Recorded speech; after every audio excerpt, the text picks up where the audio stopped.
नमस्कार, मैं आशुतोष जोशी और आप देख रहे हैं न्यूज़ 18। राजनीति के अखाड़े से इस वक्त की बड़ी खबर। पश्चिम बंगाल में चुनावी सरगर्मी थमी भी नहीं थी कि अब नाम और पहचान के फेरबदल पर एक नया सियासी घमासान छिड़ गया है। बीजेपी की 43 संपत्तियों की लिस्ट, टीएमसी के 2 कद्दावर युवा सांसद अभिषेक बैनर्जी और सायोनी घोष और कोलकाता नगर निगम यानी केएमसी की एक औचक जांच। इस पूरी कहानी ने बंगाल की राजनीति में भूचाल ला दिया है। क्या वाकई बीजेपी ने बिना पूरी पड़ताल के टीएमसी नेताओं की छवि बिगाड़ने की कोशिश की है, या फिर इस पते के पीछे कोई और ही खेल छिपा है? आइए इस पूरे घटनाक्रम की कड़ियां जोड़ते हैं।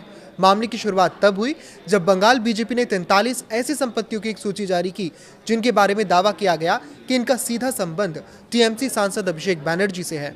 इस लिस्ट में एक खास संपत्ति यानी 19D 7 टैंक लेन कोलकाता का जिक्र था, जिसके संयुक्त मालिक अभिषेक बैनर्जी और मिसेज सायानी घोष बताए गए।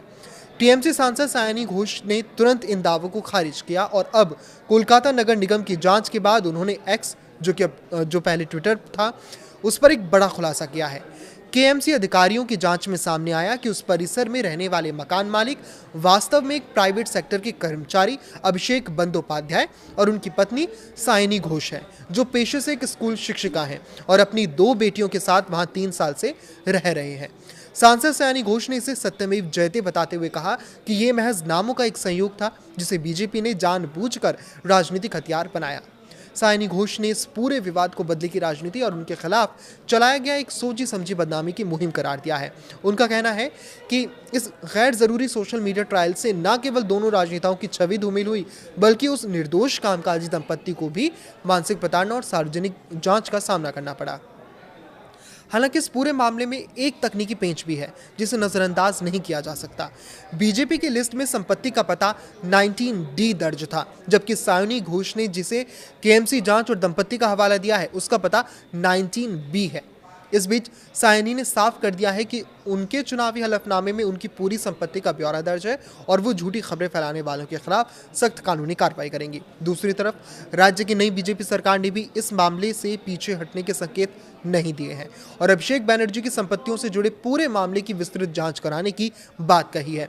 इस पूरे विवाद का अब जो मतलब निकाला जा रहा है और इस पूरे विवाद का जो भविष्य है अब सरकारी फाइलों और आगामी कानूनी लड़ाइयों पर निर्भर करता है, लेकिन इसका सामाजिक प्रभाव बेहद गहरा है। जब राजनीतिक दल बिना किसी पुख्ता दस्तावेजी सत्यापन के सिर्फ नामों की समानता के आधार पर आरोप प्रत्यारोप का खेल खेलते हैं तो राजनीतिक असर गिरता ही है, साथ ही आम नागरिकों की निजता भी खतरे में पड़ जाती है। सोशल मीडिया के इस दौर में किसी की भी छवि को पल भर में खराब किया जा सकता है। समाज के लिए घटना एक चेतावनी है कि वो बिना तथ्यों की जांच के किसी भी ट्रायल का हिस्सा ना बने। बंगाल की राजनीति में छिड़ा ये प्रॉपर्टी वॉर आने वाले दिनों में और आक्रामक रुख अख्तियार कर सकता है, जहां एक तरफ खुद को बेदाग साबित करने की चुनौती होगी तो दूसरी तरफ सत्ता पक्ष के दावों की साख दांव पर लगी होगी। इस पर आपकी क्या राय है, हमें कमेंट करके जरूर बताएं। लाइक करें, शेयर करें और इसी तरह जुड़े रहें। नमस्कार।